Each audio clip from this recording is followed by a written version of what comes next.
is 3 a.m. at the Gotham First National Bank, and the clicking noises you hear are the tumblers of a lock magnified many times by intricate amplification equipment. That's a boy, Mitch. You're doing fine. We're almost home. The lock belongs to First National's maximum security walk-in vault, but to 3 highly specialized bank robbers, no security seems to be maximum enough. Hey, that does it. She's ready to open. All the other alarms have been shut off. Help me pull the door. All that money. A Federal Reserve deposit of millions waiting for us just on the other side of that door. Jeez, Mitch, this thing is 2 feet thick. Okay, I'm helping. Almost. Just a little more. Good evening, gentlemen. We're glad you could drop by. Batman! Don't you fellas know it's polite to knock first? And Robin! They were waiting inside! No, it isn't fair. How could they know? Every crook makes at least one mistake, Trench, and your gang is no exception. Your mistake was falling for the phony news item Batman planted about a huge Federal Reserve deposit in this branch. Hey, what are we running here, a debate? Let's plug them! You're on top of us already! Robin and I prefer a fight without guns, and we expect the same from you. Batman, look out! The third crook has another gun? Not a gun, Boy Wonder. Something far more useful. The bank robber flips a switch on the strange circuit-studded gadget in his hand, and at once the air is filled with a piercing, ear-splitting sound. My ears! Oh, me too, Robin. I can't even think straight. That's the whole idea behind our sonic disruptor, Batman. A few more seconds of this and you and a punk will be on the floor in agony. Yeah, while we stand back and enjoy the show, thanks to the special high-frequency earplugs the 3 of us are wearing. Oh, covering my ears as tight as I can. It doesn't help. Hold on as long as you can, Robin. Fight it. Yet not even the dynamic duo can withstand the terrible onslaught of sound for long. And as they drop to their knees... Seeing this was worth getting beat up for! From every direction, the nightmarish screeching sound seems to surround them, until the bank robbers look up to see a frightening form circling above their heads. A creature the size of a man, with the unmistakable ears and leathery wings of a bat. What is it? It's the most horrible thing I've ever seen. Sonic disruptor doesn't even phase it. I'm getting out of here. Me too! Wait for me! In the frenzied confusion, the sonic disruptor falls, and its ear-splitting drone ceases at once, as the cowled crusader and the boy wonder look up to see... Batman! That thing! It's going after the bank robbers! I know, Robin. Hey! Hey, put me down! Ah, it's got me in its claws! Look out! He's dropping you on top of him! Do you believe this? It slammed 2 of them together. Now it's pulling the third crook into the air. Help! Help! And knocking him senseless into the side of the wall. What a show!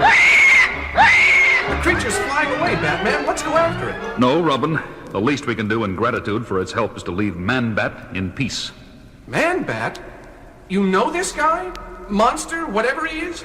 Yes, and I know he must be in great pain right now. That's why he flew off. I don't understand. Like a true bat, Man-Bat's hearing is ultra-sensitive to even the minutest sounds. If you think that sonic disruptor was rough on us, I'd hate to imagine how it must have felt to him. He must be a very brave man. He is a man, isn't he? Robin, I think it's time you heard the full story of my friend Kirk Langstrom. Kirk Langstrom, the eminent nocturnal mammal expert, had long been a fan of mine and a supporter for everything the name Batman stood for.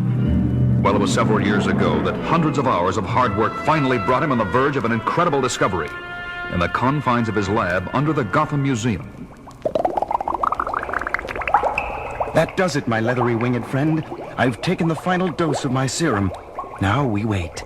You and I.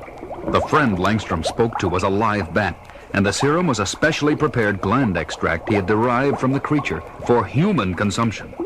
He later told me he came up with the serum as a gift for me, but being the thorough scientist he was, tested the serum on himself first. And at first the results seemed impressive. Oh! That infernal noise is unbearable! What in heaven's name can be causing so much racket? Langstrom was both startled and tremendously excited when he traced the noise to its source, astonished to discover it was nothing more than... A dripping faucet! But to me it sounded like splashing tidal waves. My hearing has become incredibly sensitive. The first bat characteristic that proves my serum is working. And then the next sign became painfully apparent when Langstrom rushed to his desk to jot down some notes. Ah! My eyes! I can't stand the light of that desk lamp. I've got to put on my sunglasses. They're in my jacket. Once he found the dark lenses, he put them on and switched off the light, only to get a third surprise. I'm navigating in utter darkness without bumping into a thing. My vocal cords are emitting ultrasonic signals, and my super-sensitive hearing picks them up when they bounce back. I've done the impossible. I now possess the natural radar of a bat. Yes, Langstrom had achieved the impossible, all right. Far more so than even his wildest imaginings. Because when he happened to look down at his hands... Oh, my God. My hands, they're growing hairy, with claws, like a bat. I don't understand. Can this be a side effect of the gland extract? I'll put on some gloves. It's only temporary. It has to be. But while preparing to go out, he encountered still another ominous sign. My hat! What pushed it off my head? By now, Langstrom already knew the worst. But he had to run to a mirror to see the horrible, ghastly truth for himself. I have giant ears, red eyes, fur instead of skin. This can't be happening. But it is. I've become a man-bat. Once the initial shock of his nightmarish fate had worn off, Langstrom remained at his museum lab late into the night, trying to discover where his serum had gone wrong. Until his work was interrupted by a ruckus in the jewelry exhibit upstairs in the museum. It was the Blackout Gang at work, a group that wore special equipment to enable them to operate in the dark. But that night they were encountering opposition, namely me. It's Batman! We've got the advantage! We can see him, but he can't see us! Jump him! I was badly outnumbered, but with that many rats in my back, anywhere I punched, my fist connected. I was holding my own well enough when all of a sudden... I see it too, but I wish I didn't. This freak is even worse than Batman. Yes, Robin, that night I had a new ally, as Batman and Man-Bat fought side by side to mop up the rest of the gang. You all right, Batman? Sure, friend. Thanks to you. There's so much I need to know about you. No, it's all gone wrong. I want no part of you or anyone else. Don't go! Come back! Let me try to help you! He flew off into the night, and it wasn't until months later that I learned that he was really Kirk Langstrom, and that his once noble mind had become dangerously unstable as a result of the serum. That's some story, Batman. Did it ever have a happy ending? Finally, after several months, I was able to catch up with him and administer the chemical antidote that turned Langstrom back to his human form. Everyone had high hopes for his recovery, especially when Langstrom decided to marry his fiancée, Francine, soon after that. And then what happened? They married, but by that time, Langstrom had relapsed into Man-Bat again. And he persuaded poor Francine to take the gland extract so that she, too, became a bat. It was his way of getting her to prove her love for him. Man, those two have been through a lot. And I thought the worst was behind them, until tonight. Poor Langstrom must have suffered another... You took my man-bat away! And for that, you must die! Look out! Langstrom's back! But he's not making sense! Wait a minute, Robin. I think I understand. This isn't Langstrom! Good grief! The thing has swooped up Batman! The fearsome creature of the night and the caped crime fighter locked themselves in furious and frenzied combat over Robin's head. I've got to do something! I know!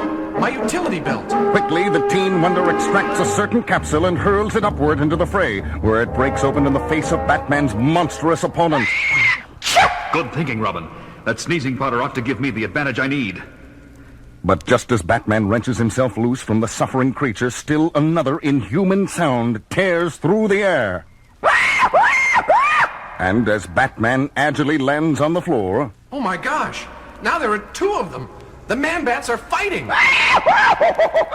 No, they're not. The second one is trying to calm down the first, and he needs help. The masked manhunter extracts a bat rope and a batarang from his utility belt, and with skills and reflexes honed to absolute perfection, he flings the batarang upward. Right on, Batman! Your bat line is wrapping itself around both of them, binding them together. Now they can't use their wings. And without their wings... Man-bats don't fly. But when the dynamic duo runs up to the grounded inhuman pair... Look, Batman! The bigger one's got something in his hand. They're 2 hypodermic needles. Now I know what to do. And Batman does it, wasting no time and injecting each creature with one of the hypodermics.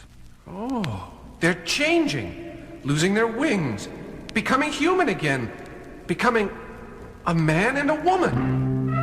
Oh, Kirk, I'm so sorry. I lost control of myself. To think I would try and kill Batman. It's okay, honey. It was the serum warping your mind. You didn't know. What happened, Kirk? It's all a misunderstanding, Batman. I was long overdue from an expedition in South America, and poor Francine was worrying about me here at home. Yesterday I was rummaging through Kirk's lab, very depressed, and I was so despondent I mistook the bat extract serum for my own drink. The next thing I knew, I was a bat. Once the serum affected her mind, Francine became wildly insane. And when I finally got home this morning, I found frantic scrawls drawn all over the walls, blaming you, Batman, for my disappearance. I get it. So you took a dose of this serum yourself, figuring the only way to stop a man-bat is with another man-bat. That's right.